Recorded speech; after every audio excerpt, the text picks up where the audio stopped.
Hai Sobat Komunikan, apa kabar?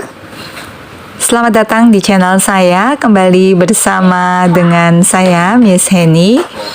Hari ini kita akan kembali membahas materi kita mengenai komunikasi verbal dan nonverbal. Selamat belajar!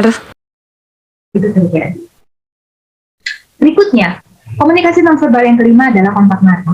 Teman-teman, ketika kita berkomunikasi, melakukan komunikasi atau proses komunikasi, kita juga bisa memperhatikan bagaimana kontak mata dari lawan bicara kita. Kalau lawan bicara kita tidak mau menatap mata kita pada saat kita bercerita atau menyampaikan sesuatu, bisa jadi ada makna di balik kontak mata. Dia tidak melihat kita, mungkin dia bosan, atau mungkin juga dia tidak tertarik dengan omongan kita, atau ada lagi mungkin dia sedang sibuk, atau dan lain sebagainya.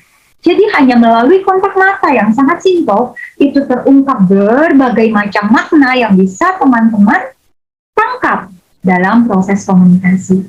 Ya, atau misalnya ada seseorang yang tidak bicara apa-apa, tapi yang ngeliatin, memperhatikan sambil tersenyum, itu ada maknanya di balik kontak mata itu.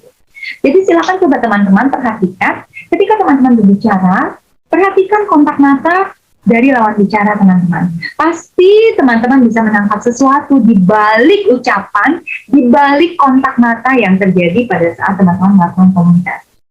Paham ya teman-teman ya? Ada mungkin yang bosan sehingga tidak mau melihat terus-menerus. Mungkin ada juga yang sambil berbicara tapi sambil melihat matanya main handphone. Mungkin juga sambil berbicara dengan kita sambil pikirannya kemana-mana sehingga matanya nggak fokus ke kita dan lain sebagainya. Melalui hal itu teman-teman bisa lihat adanya kontak mata itu mengungkapkan banyak sekali rahasia dan komunikasi nonverbal di balik kontak mata. Silakan teman-teman pelajari, ya. Yang keenam adalah penampilan fisik. Teman-teman, bagaimana penampilan fisik itu sangat berpengaruh dalam proses komunikasi. Ketika sebagai seorang dosen, saya masuk ke dalam kelas, saya hanya menggunakan kaos belel, gitu ya. Hanya kaos sobek-sobek dan celana jeansnya juga jeans yang sobek-sobek. Menurut teman-teman, apakah saya sebagai seorang dosen dianggap pantas untuk mengajar pada saat itu?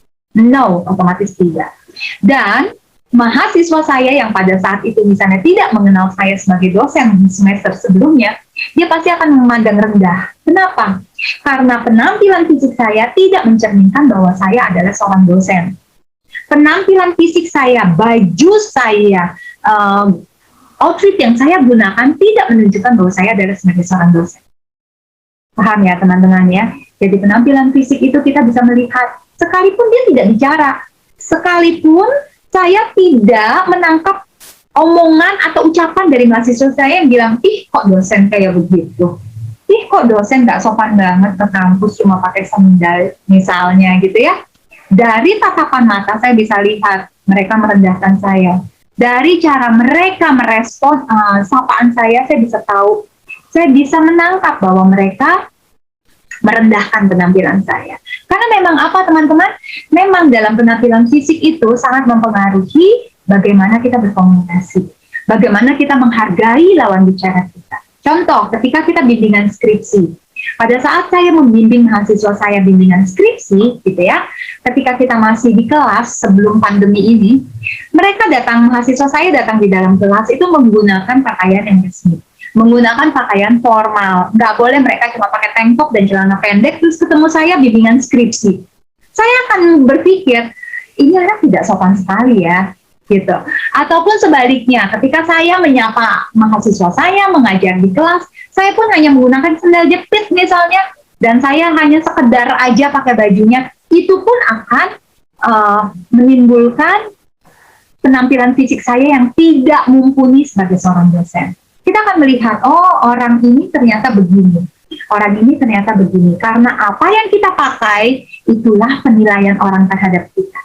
Ada quotes yang bilang, you are what you wear. Jadi kalau Anda ingin dilihat atau dipandang sebagai seorang profesional, pakailah atau kenakanlah baju yang profesional. Kalau Anda ingin dilihat sebagai orang yang sopan, kenakanlah baju yang sopan. You are what you wear. Kita dinilai loh, bukan hanya sekedar omongan kita, tapi kita dinilai dari penampilan fisik kita. Oh, ini adalah dosen yang profesional. Kenapa? Dia menggunakan baju. Padahal belum tentu saya bisa ngajar, tapi dari penampilan saya yang menggunakan jas misalnya, dengan penampilan saya yang formal, orang akan menerima saya. Oh, ini dosen yang baik. Oh, ini dosen yang memang mumpuni dan lain sebagainya. Jadi penampilan fisik itu amat sangat mempengaruhi dalam proses komunikasi, teman-teman.